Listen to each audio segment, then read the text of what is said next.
I came upon this topic just a couple of weeks ago, thinking about what's going on in the world, in our world, in this nation. And hopefully, as I get started into this, it'll become a little more clear about that.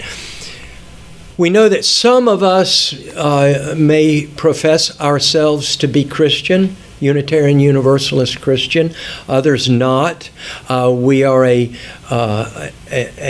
association of many faith traditions, and we embrace everyone in their spiritual quest and their individual journeys as we come together. I want to start by sharing words from Jenny Courtier, who is a former UUA moderator, a Unitarian Universalist Association. She was moderator for, they serve 4-year periods. I think she served 2 or 3 different sessions of that. She was a wonderful moderator. And she said, "We don't go to church to find the people we love. We go to church to love the people we find." If this is the case, then all the world should be our church. The Unitarian Universalist faith firmly embraces the First Amendment that, quote, "Congress shall make no law respecting an establishment of religion, or prohibiting the free exercise thereof, or abridging the freedom of speech, or of the press, or the right of the people peaceably to assemble." All of these freedoms and our constitutional rights are being threatened by the creeping theocracy of right-wing fundamentalism, which has long claimed a Christian foundation in the fabric of our country's founding.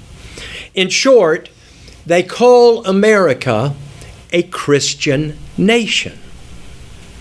In spite of this, our government embraces violence, hate speech, bigotry, lies, and secrecy. Something doesn't fit. What would a Christian nation really look like? Reverend Edward Brock, many of you know, my mentor, came and spoke to us several times. He came in January 2023 and spoke to us on the subject of his book, The Serenity Prayer. God, grant me the serenity to accept the things I cannot change, courage to change the things I can, and wisdom to know the difference. These words are a prayer, and they are a prayer to God. But we need not hold traditional views around religious language for these words to offer meaning in our lives. Reverend Brock, a Unitarian Universalist minister, explained both of those concepts. Prayer, he said, is an affirmation of the importance of the self. It is a cry to harmonize the self with wisdom amid the tumult of life. Why pray? Because what the self does, he said, is like a pebble dropped into a pond. Our words and actions move outward in waves, blending and merging with kindred movements to form waves of influences, healing or helpful, harming or diminishing. Though our lives pass as a tiny flash against the canvas of the vast cosmos, we wish our days to resonate with meaning, purpose, and the fullness of life. We pray to bring our lives into harmony with life within, around, and beyond us. On God, he wrote this: "My concept of the word God does not reflect conventional usage, but has a universal and symbolic rather than dogmatic character. God is a symbol for ultimacy. Spiritual beliefs can be defined as belief in a power and reality greater than any person, group, or form of organic life, to which ultimate allegiance and loyalty is appropriate." My notion of God is similar, but maybe simpler. Our focus on the meaning and purpose that we give life. In a book I have called 365 Tao Daily Meditations, here it is. It's a little bit worn, but it's a daily journal of meditations. I find this quote: "In spite of knowing, yet still believing, though no God above, yet God within." The author explains, there is no God in the sense of a cosmic father or mother who will provide all things to their children, nor is there some heavenly bureaucracy to petition. If we believe in the divine as cosmic family, we relegate ourselves to perpetual adolescence. If we regard the divine as supreme government, we are forever victims of officialdom. We need faith not because there are beings who will punish or reward us, but because gods embody the highest aspects of human aspiration. Gods on the altars are essential metaphors for the human spiritual experience. So I chose to approach an answer to my sermon's question today from the perspective of this book that I shared, Try My Jesus. It's subtitled Daily Reflections to Free Your Mind, Deepen Your Faith, and Invite Universal Love into Your Life. It is a daily journey through the words of Jesus found in the four Gospels. So each daily entry consists of 4 parts: a Bible passage from the words of Jesus speaking first. Second, the author's reflection on that text. A liberal interpretation and alternative translation, a quote, you look at Christianity, if you will.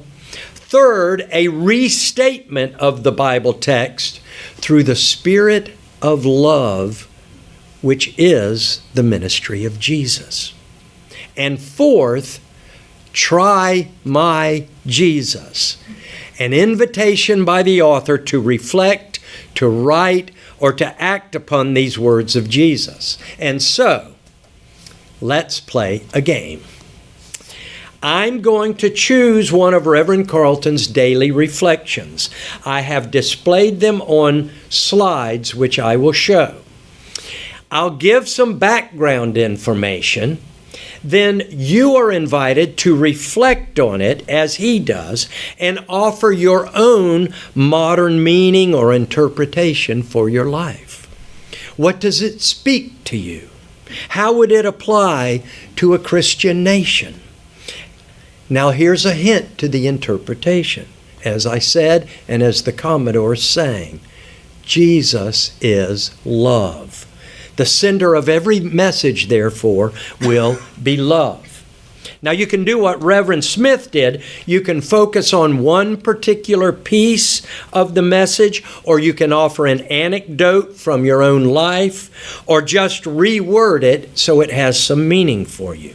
I'm going to start with an example from the book, and you will see the 4 steps on the slide, beginning with the Bible verse at top. This is from day 7 of the calendar, so January 7. Blessed are the poor in spirit, for theirs is the kingdom of heaven. That is taken from the Sermon on the Mount. It's listed in his book under the theme of gratitude. There are 8 of these blesseds in the Sermon on the Mount, and this number 2 is his reflection on it. To bless means to consecrate, to make holy. Reverend Smith offers an anecdote from his own life, and I'm going to share it here. He says, very early in my ministry, I was at the bedside of an elderly gentleman who was recovering from having one of his legs amputated just below the knee. The nurses had asked me to visit because he was very sad. The truth is, I didn't know what I would say that would help, so I just listened. At some point as he was talking, he recognized that he still had all of his other leg. He began to smile. He began to laugh and shake his remaining leg around. Spirit had taken my silent presence and used it to give that man some relief as he reflected that there was still much to be grateful for. And so he restates the text. It's okay to be sad. It won't always be this way.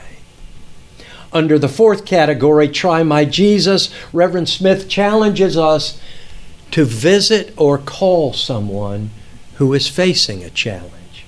Try being a quiet, peaceful presence and see what happens. So you might want to reflect on someone in your life that would need your quiet presence. So let's try one on our own. And we're going to do, day 45 is February 14. Ask and it will be given you. Seek and you will find. Knock and it will be opened. Uh-oh. Hit the button and it will change. I don't know what happened. I don't think I did that. I don't think I can do that. Just hit it back on the big screen, I guess. There we go. Okay, that's January. Here's February. That's from Matthew 7, 7 and 8. It's also a part of the Sermon on the Mount. He began reflecting on this by saying life requires us to show up. And I'm going to ask you just to reflect on this and see if you find meaning from the point of view of Jesus and his love. And you can think about it for a while, and you're free to share openly at any time. I gave a little hint, the law of attraction from last week, if you remember. And that is, a positive outlook or expectation in life can create a healthier or happier life.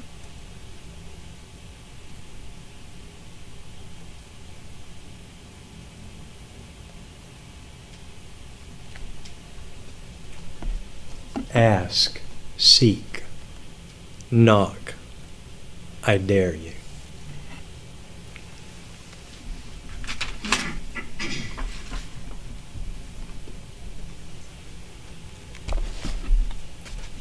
Life requires us to show up. It means we're willing to take chances. Taking a risk means that things might not go the way we want them to, or they could surpass our expectation. When our faith keeps us in tune with the essential goodness of life, we anticipate blessings even if they take a while to arrive. He shares a story. In the waning years of my mother's life, I prayed for the ability to go back to Mississippi to care for her. During this time, I suddenly found out the contract for my full-time job in Virginia wasn't going to be renewed. I felt disappointed at first, but it quickly turned into a blessing. It motivated me to search for a new job. I soon found a position that allowed me to move back to Mississippi. When did something you prayed for come to pass, even if it took a while?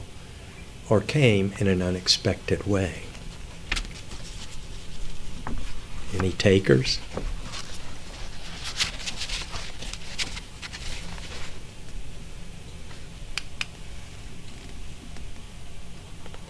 May 25. For they all saw him and were terrified, but he said to them, "Take courage, it is I, do not be afraid." Now it so happens that this takes place right after the disciples are in the boat, the storm is raging, and Jesus walks across the water. I think I'd be terrified too if I saw that. The theme is trust, and trust in God. And there's that word again.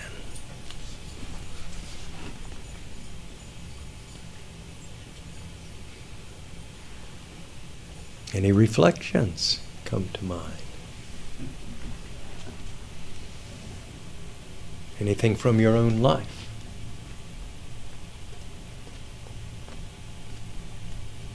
I like the way he restates the text. Calm down. It's just me.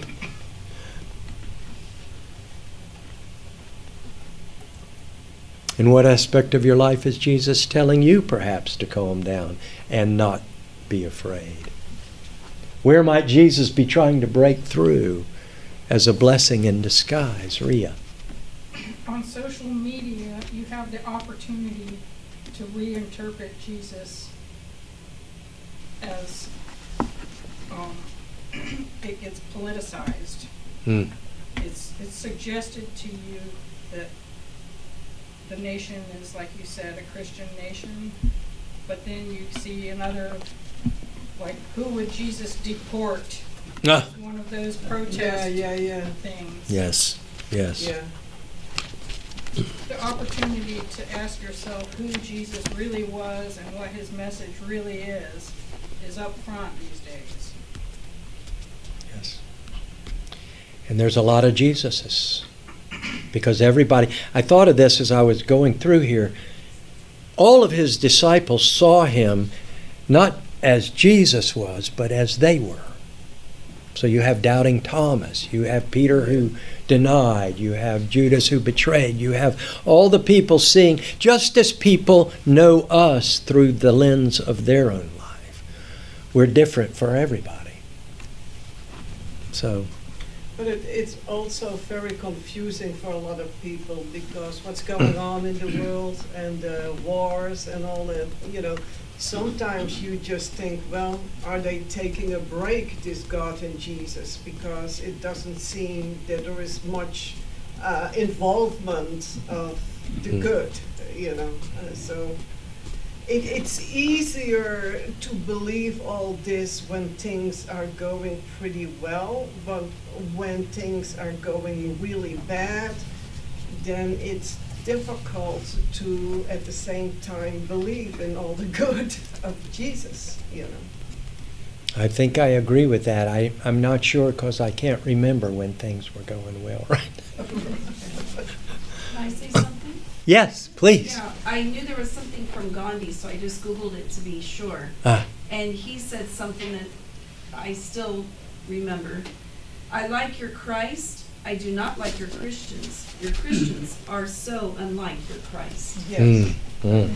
I'd never heard that one from Gandhi. Yeah. Not all Christians. Right. Yes. It's a blessing in disguise that we're now questioning what this far right golden Bible thing. I remember. I can't remember if it was Nietzsche or Jean-Paul Sartre or one of those that said there was only one Christian and they crucified him. So. He was actually Jewish. Good point. That's right.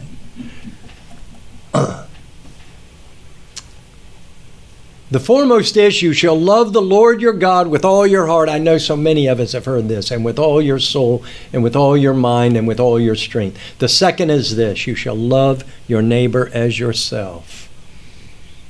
There is no other commandment greater than these. The theme is love.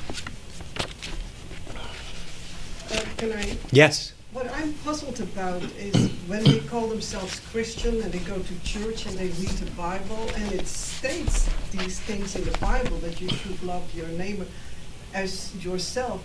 How do they then justify that people are torn away from their families and never heard of again? How is that possible? I don't know. How can you reason this? How can you? It's interesting you bring that up, because probably in the same way that Jesus confronted the same thing, because in fact this is taken from a time when Jesus was teaching in the temple, and they were asking him questions and they were trying to trap him, and what will he say and this and that, and both of the things that he said are quotes from the Bible, from the Jewish Bible, from the Old Testament. And so in that day it was in the book as well. And yet they tried to twist and use them to capture him. Yes, Rhea? Probably I'm a little late on the uptake, but when they just had the nice lady that forgave the assassin for her husband. Charlie Kirk's wife. Really? The lady forgave the murderer. Wow. And that brought this whole question into the forefront, where our leader of the nation, the president, said, "I don't forgive." Right. And I thought about this quote I saw that said, "You should wish your enemy well, because if your enemy is well, they are not going to be your enemy." They're going to be well. Yes. Martin Luther King said, I think it was Martin Luther King, "Do I not defeat my enemy when I make of him my friend?"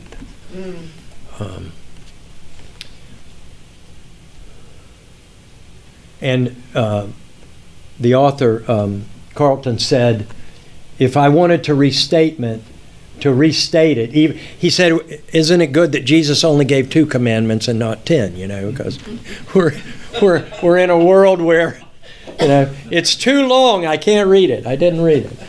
But he said, if that's too much, you could say this all in one word, love. So there it is. How are you loving up on yourself? I love that question. How can you extend that love to the people you encounter today? Think of that in real terms as you go today.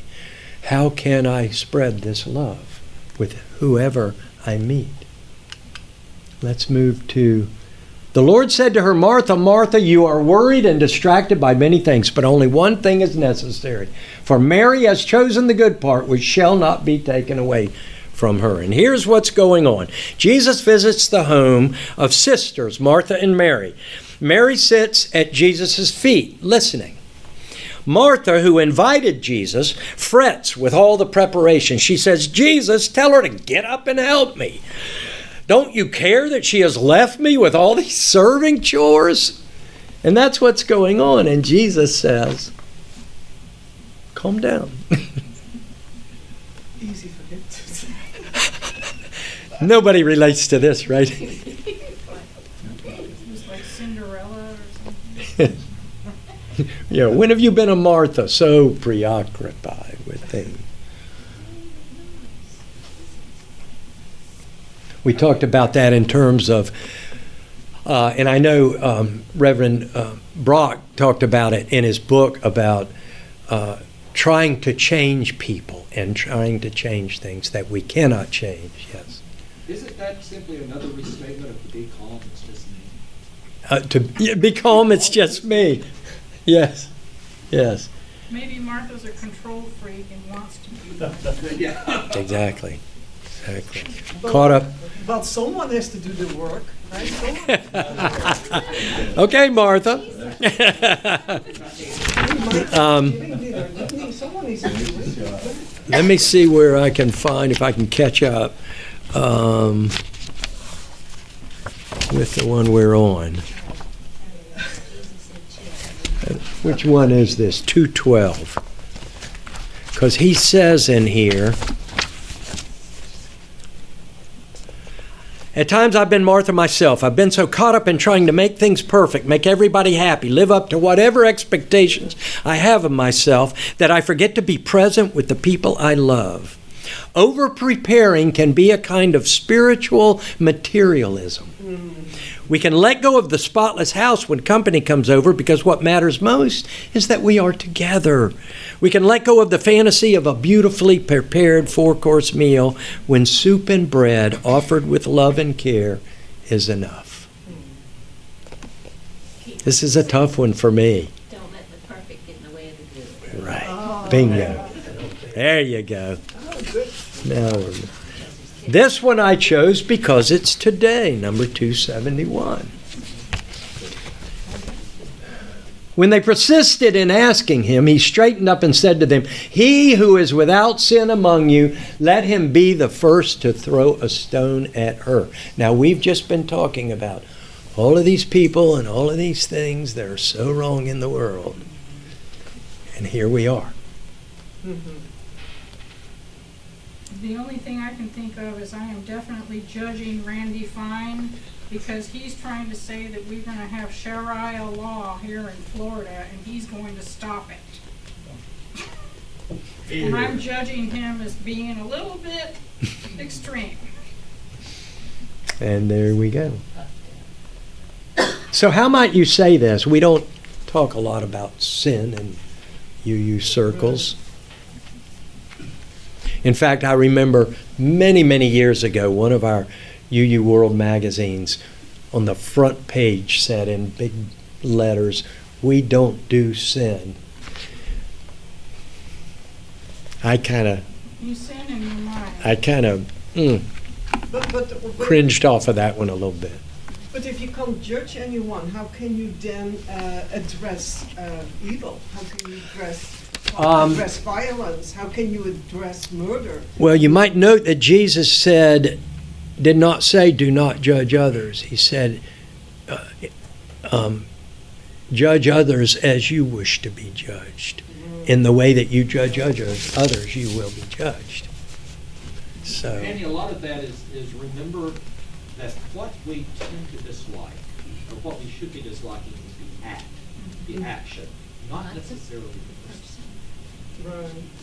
and although that's often used as a cliche for beating people over the head, yes. And recognizing, back to Ed Brock, he says, we turn it on ourselves because we cannot change others. We can only change ourselves. And in so doing, affect the world in a better way or a worse way. And so we spin our wheels, we waste a lot of energy on things like this. Remember a time when you were ready to judge someone, but then recalled your own shortcomings.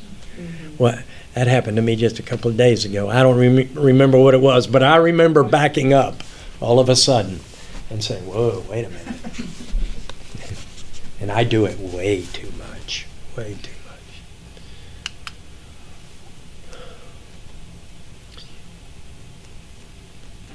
This one, I think,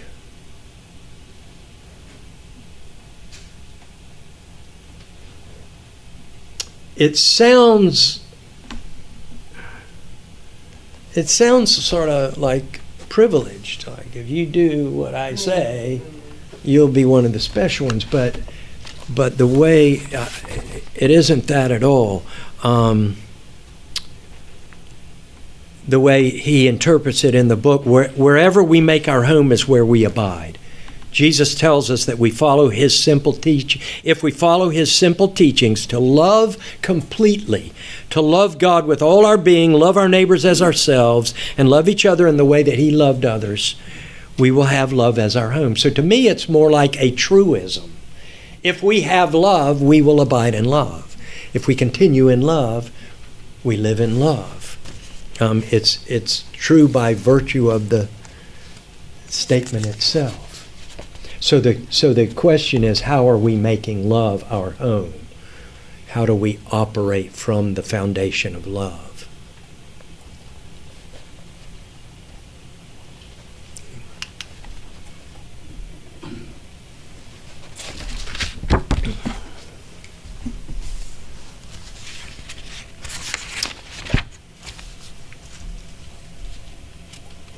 When I consider what a Christian nation might look like. I look at its earliest manifestation, the closest in time and proximity to the life of Jesus on the earth, the early church. It is described in the book of Acts, chapter 2, verses 42 through 47. It tells us there were thousands gathered in Jerusalem at the time for a traditional festival called the Feast of Weeks, or otherwise known as Pentecost. Pentecost actually means 50th. It stands for the 50th day after Passover. So this was a traditional feast. It is considered to be the birth of the Christian church when, as some of you know, the Holy Spirit came upon the group and there were tongues of fire and rushing wind, and they were all amazed and speaking in tongues. You've heard that term, which means speaking in dialects. This wasn't gibberish. It was particular languages. In fact, they are named in the Bible, in the book of Acts. At least 15 of them. And it says, well, do you know what that is saying? They were speaking to foreigners, resident aliens, immigrants. They were speaking to people in their own language. They were not building a wall. They were building bridges. And the people were saying, how is it that we hear these Galileans speaking in our own languages of origin? How is that? Because their God, their Holy Spirit, wanted to communicate with everyone, wanted everyone invited to the party. They added 3,000 souls to the party that day, we are told. And if we could speak 15 languages, we could do the same thing. And then the Bible describes the party. They were continually devoting themselves to teaching and to fellowship, to the breaking of bread, potluck, and to prayer. There's that word again. And how did Jesus teach them to pray? Give us this day our daily bread. A blessing. Forgive us as we forgive one another. A promise. That is a promise. Deliver us from evil. Keep us safe. They were in a cult, a new religion, a heresy. They were hunted and tortured and killed. They needed community. But they were no longer living in fear. They were swept up in the love. They weren't burning books. They were studying. Now, this is my favorite part. And all those who had believed were together and had all things in common. And they began selling their property and possessions and were sharing them with all, as anyone might have need. Oh my God, they were communists. They were communalists, living together. I call it compassionship instead of companionship. The Greek word for fellowship is koinonia. When I think of a lived experience of Christian love, I think of koinonia. Yeah, that one. In the peanut fields of Georgia in the 1940s and onward through the 1977 and up to this day. When I was blessed to go there for a season during seminary and live and study and break bread and fellowship and prayer. A place where aliens and homeless were not hated and expelled. They were built homes by the community and invited to the dinner table, where Habitat for Humanity was born. Koinonia. where they were given jobs with equal pay and dignity and hope, black and white, side by side, all things in common. 1940 in Georgia. Koinonia. God give us a Christian nation like that. At the heart of Reverend Carlton Smith's book, he said, is Jesus' teaching that the two greatest commandments are to love God with all your heart, body, and soul, and to love your neighbor as yourself. I hope that I have tried to do that in my life. I hope that I can say in the end what Reverend Smith said, know that my love is the universal love that Jesus taught, regardless of whether you loved me back. He said he was a Pentecostal before he became Unitarian. He said we would pass the peace in the Pentecostal church with the refrain, I love you and there ain't nothing you can do about it. Amen.